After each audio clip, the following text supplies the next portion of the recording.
Welcome back to my YouTube channel. Shani దేవుడు గురించి మన పెద్దలు ఎన్నో రకరకాల ఆశ్చర్యమైన కథలు చెబుతూ ఉంటారు. వాటిలో కొన్నైనా మనం ఏదో ఒక సందర్భంలో విని ఉంటాము.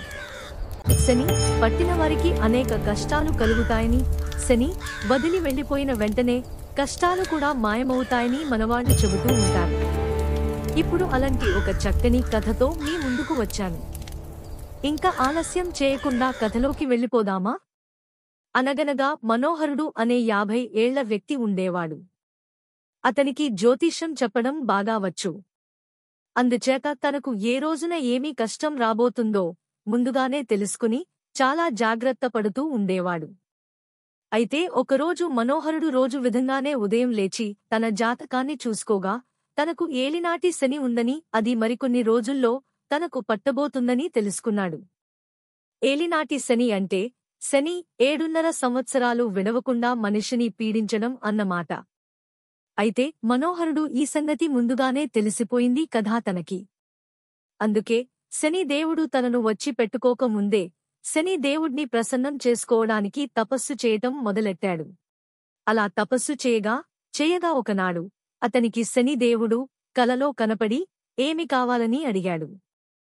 అప్పుడు మనోహరుడు, ఏమీ లేదు దేవా, నీవు నన్ను 7.5 సంవత్సరాల పాటు పీడించదలుచుకున్నట్లు ముందుగానే తెలుసుకున్నాను.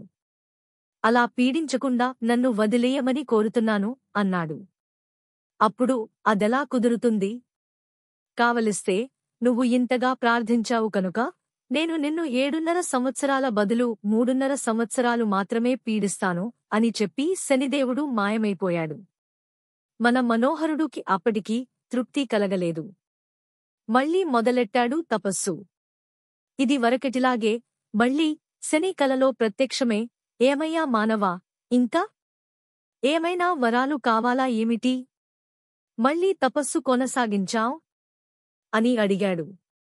వరాలు అంటూ ఏమీ లేవు, నీ పీడ ఎలాగైనా నాకు లేకుండా చెయ్యమని కోరుతున్నాను అన్నాడు మనోహరుడు. ఈసారి శని దేవుడు కనీసం 1 ఏడాదిపాటు మాత్రం పీడిస్తాను అని చెప్పి మాయమయ్యాడు శని. కాని మనోహరుడు అంతటితో సంతృప్తిపడి పూరుకుంటేగా మళ్లీ తపస్సు చేయటం మొదలెట్టాడు. ఆఖరికి శని దేవుడు ఒకరోజు ప్రత్యక్షమై, ఏమయ్యా మనోహరా, సర్లే పాపం కదా అని 7.5 సంవత్సరాలు పీడించటానికి బదులు ఏడాదితోటే వదిలి పెడతానని వరం ఇచ్చినా కూడా ఇంకా నా వెంటబడి వేధిస్తున్నావ్? ఇదే నా ఆఖరి వరం. 7 గంటలు నిన్ను పీడించకుండా వదలను. ఇది తథ్యం. ఈసారి నువ్వు ఎన్నేళ్లు తపస్సు చేసినా కూడా నేను నీకు కనిపించను. మర్యాదగా ఈ వరంతో తృప్తిపడు అని చెప్పి శని దేవుడు మాయమైపోయాడు. సర్లే ఏం చేస్తాం? ఆ 7 గంటలు కాలమైనా ఎలాగో శని ప్రభావం తప్పేలా లేదు అని అనుకుని ఎలాగో భరిద్దాంలే అనుకున్నాడు. అలా ఉండగా కొన్ని రోజులు గడిచాయి. మనోహరుడికి శని పట్టేరోజు రానే వచ్చింది. అయినా మనోహరుడికి శనిపీడ ఎలాగైనా తప్పించుకోవాలనే ఆశ ఇంకా పోలేదు. అందుకు చాలా ఆలోచించాడు. తను ఊళ్ళో ఉన్నట్లయితే తన వల్ల ఆ ఊళ్ళో వాళ్ళెవరికైనా గాని, ఊళ్ళో ఎవరివల్లనైనా తనకు గాని ఆపద రావచ్చు. అందుకే ఎవ్వరూ ఉండని అడవిలోకి వెళ్లి ఒంటరిగా ఆ 7 గంటల కాలమూ గడిపేస్తే శనిదేవుడు తనని పీడించలేడు గదా అనుకున్నాడు. అలా అనుకుని మనోహరుడు తన సంచి ఒకటి చేత పట్టుకుని అడవికి చేరుకున్నాడు. ఎండ చాలా తీవ్రంగా ఉంది. బాగా దాహం వేస్తుండటం వల్ల ఆ చుట్టుప్రక్కల ఎక్కడైనా మంచినీరు దొరుకుతుందేమో నని బయలుదేరాడు. అలా వెళ్తుండగా దారిలో ఒక పుచ్చకాయల తోట కనిపించింది.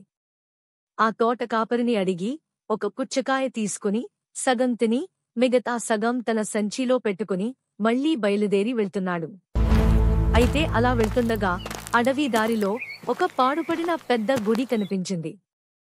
అక్కడ జపం చేసుకుంటూ కూర్చున్నాడు. సరిగ్గా అప్పుడే శనిదేవుడు అతనిని పట్టాడు. పాపం, ఆ సంగతి మన మనోహరుడికేం తెలుసు? నిశ్చింతగా అక్కడ కూర్చుని జపం చేసుకుంటున్నాడు. ఇంతలో ఆ అడవి ప్రక్కన ఉన్న రాజ్యంలోని రాజుగారి కొడుకు కనిపించలేదని రాజుగారి భటులు వెతుక్కుంటూ మనోహరుడు కూర్చున్న గుడివైపు వచ్చారు. మనోహరుడుని శని పట్టాడు కదా అందుకని మనోహరుడు సంచిలో ఉన్న పుచ్చకాయ నుండి కారుతున్న నీరు సంచిని తడిపి ఎర్రగా రక్తంతో తడిపినట్టుగా కనిపించేట్లు చేసింది రాజుగారి భటులకు.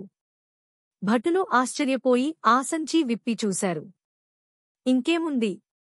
శనిదేవుని మహిమ వల్ల దాంట్లో ఉన్న పుచ్చకాయ ముక్క కాస్త వాళ్ల కళ్ళకి రాజకుమారుడి తలలాగా కనిపించింది. వెంటనే భటులు మనోహరుడిని ఆ సంచితో పాటు రాజుగారి ఎదటికి లాక్కెళ్లారు. శనిదేవుని మహిమ వలన రాజుగారికి కూడా పుచ్చకాయ ముక్క తన కొడుకు తలలాగే కనిపించింది. ఇంకేం చూస్తారేం, తీసుకెళ్లి గట్టిగా శిక్షించండి ఈ పాపాత్ముణ్ణి అని భటులని ఆజ్ఞాపించారు రాజుగారు. పాపం, అన్యం, పుణ్యం ఎరగని మనోహరుడికి చూశారా శనిదేవుడు పట్టేసరికి ఎలాంటి ప్రమాదం ముంచుకు వచ్చిందో. భటులు మనోహరుడిని శిక్షించే చోటికి తీసుకువెళ్లారు. అప్పటికి ఆ శనిదేవుడు మనోహరుడిని పీడిస్తానన్న 7 గంటలు పూర్తి అయ్యాయి.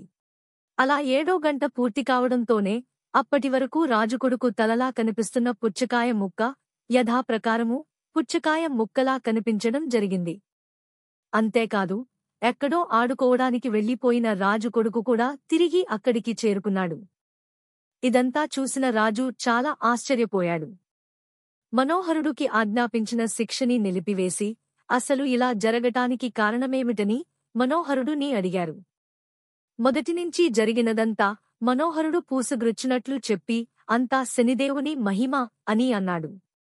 రాజు మనోహరుడు యొక్క జ్యోతిష పాండిత్యానికి, తెలివికి ఎంతో మెచ్చుకుని ఆ రోజు నుండి అతనిని తన ఆస్థాన జ్యోతిజ్ఞునిగా నియమించుకున్నాడు. మనోహరుడు కూడా శని ప్రభావం ఎంత కఠినంగా ఉంటుందో తెలుసుకుని అప్పటినుండి తన జాతకాన్ని తాను చూసుకోవడం మానేసి రాజుగారికి తన విజ్ఞానాన్ని, తెలివిని పంచే పనిలో పడ్డాడు. ఎప్పటిలాగానే ఈ కథ కూడా మిమ్మల్ని అలరించిందని ఆశిస్తూ, ఈ కథ నచ్చితే ఈ వీడియోని లైక్ చేసి మీ అభిప్రాయాలను కామెంట్ల రూపంలో మాకు తెలియచేయండి. మరిన్ని ఇలాంటి కథల కోసం నా ఛానల్ని సబ్స్క్రైబ్ చేసుకోండి.